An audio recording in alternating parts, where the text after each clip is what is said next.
নবীজির হাদিস, মানুষের মধ্যে যারা মৃত্যুকে বেশি স্মরণ করে এবং উহার জন্য প্রস্তুতি নেয় তারাই সবচেয়ে বুদ্ধিমান। আসসালামু আলাইকুম, আমি মিরানাস ওয়ার্ল্ডে আপনাদের সবাইকে আরও একবার নতুন একটা ভিডিওতে ওয়েলকাম জানাচ্ছি। আশা করছি আপনারা যে যেখানে আছেন আল্লাহর রহমতে ভালো আছেন।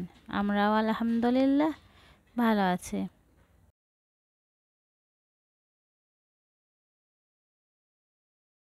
আসলেই জীবনটাই কিন্তু এমন, আজকে অনেক কষ্টে আছেন, দুঃখে আছেন, চিন্তার কারণে ইনশাল্লাহ কালকে আপনার দিন আসতে পারে, কালকে হয়তো আপনি আরও অনেক বেশি সুখ পেতে পারেন। সবই মহান আল্লাহ তাআলার ইচ্ছা, তাই না? মান সম্মান, সুখ দুঃখ, হাসি আনন্দ সব সময় একই রকম থাকে না, যে কোনো মুহূর্তে এটা চেঞ্জ হয়ে যায় মহান আল্লাহ তাআলার ইচ্ছায়। এই যে আয়নাঘর হচ্ছে কি হাসিনার একটা বন্দিশালা। এখানে কত মানুষ কত কষ্ট করতেছে, মানে এখানে গুম করে রাখা হয় এই বন্দিশালায়। কখনোই আয়নাঘর সম্পর্কে শুনিনি, এখন শুনতেছি আয়নাঘর। সত্যি কি ভয়ঙ্কর একটা জায়গা, যেখানে 10 ফিট বাই 12 ফিট এরকম একটা রুমের মধ্যে টয়লেট শুরু করে থাকা খাওয়া সব কিছু এখানে। কী রকম অবস্থা, তাই না? চিন্তা করলে কেমন লাগে সত্যি।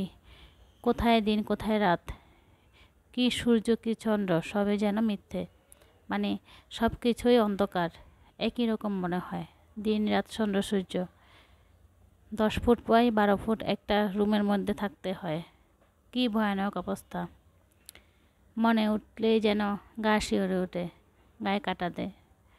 অনেক ভয়ানক অবস্থা, তারপরও বলতেছেন আপনি অনেক ভালো, তাই না?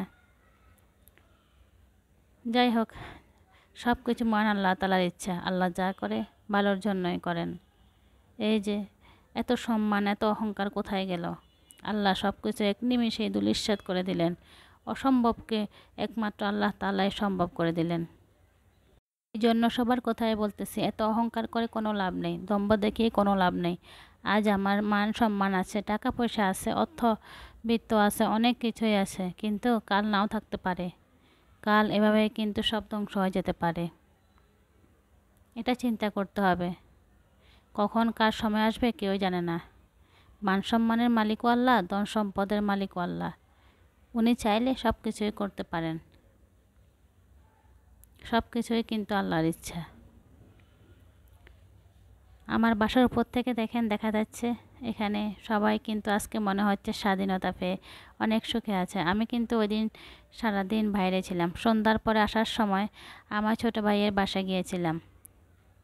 তো ওখানে গিয়ে একটু আনন্দ করলাম, স্বাধীনতা উদযাপন করলাম। আমার ভাবি এই যে বাতিজা, ওদের সাথে একটু খেলাধুলা করলাম, মানে ভালো লাগছিল, শান্তি লাগছিল। এটা হচ্ছে বিজয়ের দিন রাতে। দেখেন আমার ভাইয়ের ছেলে, ও একটা গাড়ি দিয়ে খেলতেছে, আমি ওর সাথে মজা করছিলাম। বলতেছে ফুফি এটা তোমার কাছে আসতেছে, আমি আবার হাত দিয়ে ধরে রাখি, তারপরে রিমোট দিয়ে টানলেও কিন্তু এটা এদিকে আসে না।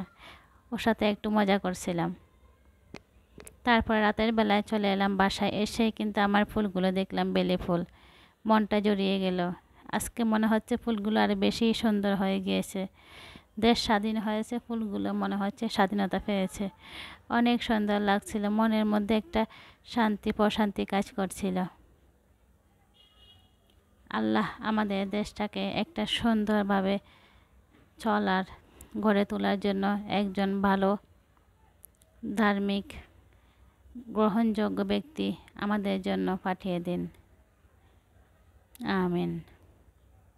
যেন আমরা সেই ব্যক্তিটা আমাদের দেশটাকে যেন সুন্দর করে পরিচালিত করতে পারে এবং দেশটা যেন সন্ত্রাস মুক্ত হয়ে যায়, আমিন। এই যে দেখেন এটা হচ্ছে পরের দিন সকালটা যেন একটা অন্যরকম অনুভব হচ্ছে। স্বাধীনতা পেয়েছে তো সেই জন্য মনে হচ্ছে অনেক সুন্দর একটা সকাল, তাই না?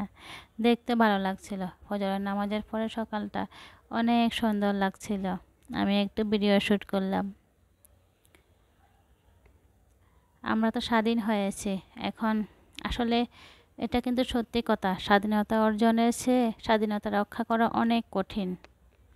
মহান আল্লাহ তাআলার উপর ভরসা রেখে আমরা সবাই মিলে চাইলেই কিন্তু এই দেশটাকে আবার সুন্দর করে গড়ে তুলতে পারি। যেখানে ন্যায় অন্যায় হবে সেখানে প্রতিবাদ করতে হবে।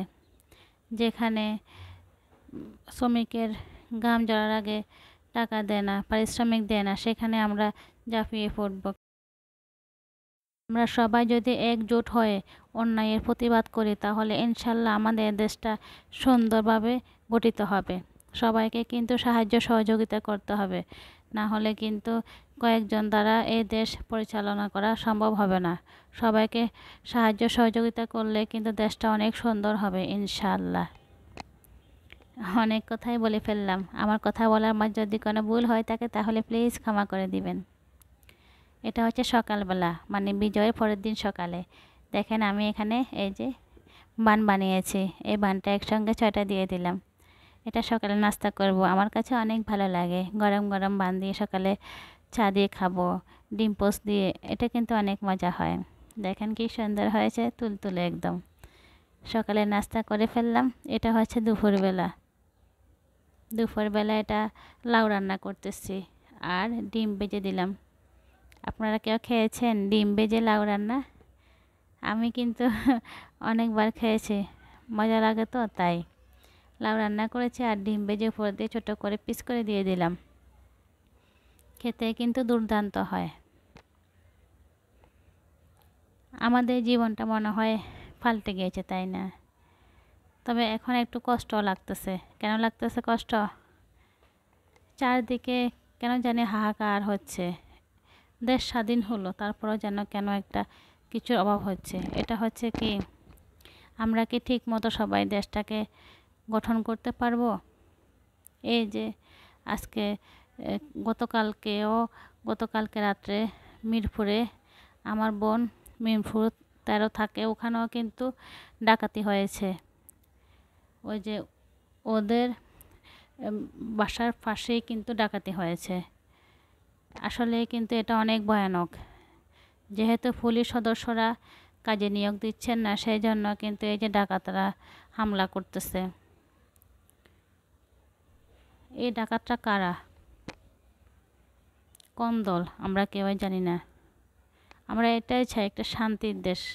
তারপরে যে দেশের মধ্যে এত লুটপাট, এত ঘরবাড়ি ভাঙচুর কেন হচ্ছে? এত কিছু কেন হচ্ছে? ঘরবাড়ি, এই যে জিনিসপত্র, এগুলো তো সব কিছু আমাদের সম্পদ। আমাদের সম্পদ কেন আমরা নষ্ট করতেছি? এগুলো আসলে ভালো লাগতেছে না। অনেক কষ্ট করে অনেক টাকা দিয়ে কিন্তু এই যে এগুলো গঠন করা হয়েছে, তাহলে কেন ভাঙচুর করা হয়েছে? সবাইকে এগিয়ে আসতে হবে, সব কিছু যেন দেশের সম্পদ রক্ষা পায়। সেই জন্য আমরা সবাই যে যার জায়গা থেকে সাহায্য করব, যাতে করে সবাই একটু ভালো থাকতে পারি। সেই জন্য আমি আজকে সত্যি কথা বলতে একটু মনটা খারাপ। এই জন্য যে আমরা চাইলেই কিন্তু দেশটা সুন্দরভাবে গঠন করতে পারি, তবে কিছু মানুষের জন্য দেশটা আবারও মনে হচ্ছে অশান্তির দিকে ঠেলে দেওয়া হচ্ছে।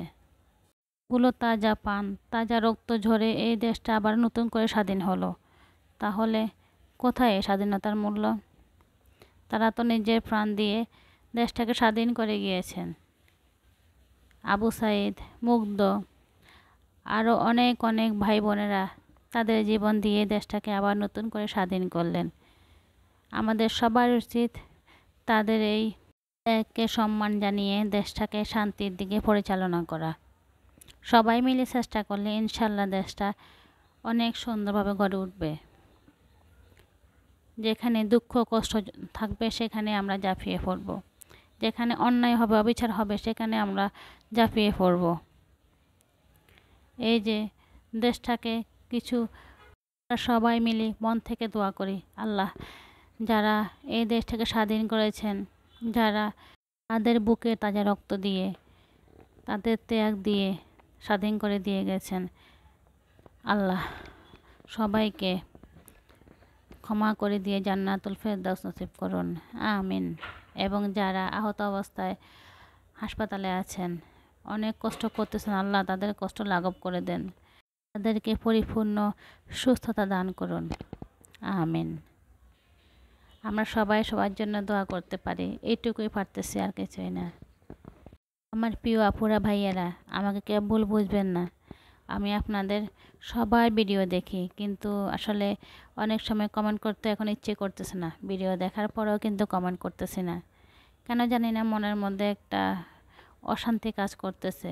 দেশটা স্বাধীন হলো, কিন্তু আমরা কি কেন জানি একটা মনের মধ্যে দুঃখ, কষ্ট, আবার শান্তিও লাগতেছে। যাই হোক, এই যে বৃষ্টি পড়তেছে, আল্লাহ এর রহমতের বৃষ্টি, ভালো লাগছিল।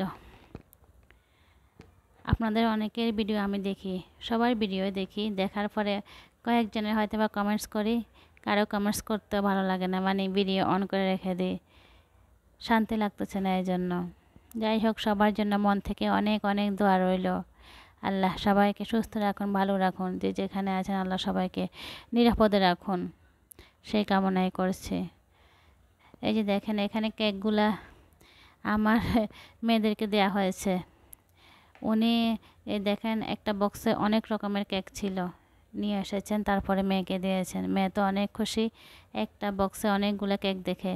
একটাই খাবে, তারপরে মানে একসাথে এতগুলো কেক অনেক রকমের দেখেছে, খুশি লাগছিল। ওকে বলছি, তুমি যেটা নিয়ে নাও, নিয়ে খাও। ও এগুলো নিচ্ছে আর বোনকেও দিচ্ছে, নিজেও খাচ্ছে। আমার শরীরটা একটু খারাপ, সবাই আমার জন্য একটু দোয়া করবেন প্লিজ, কারণ আপনারা সবাই আমার আপনজন। আল্লাহ হাফেজ।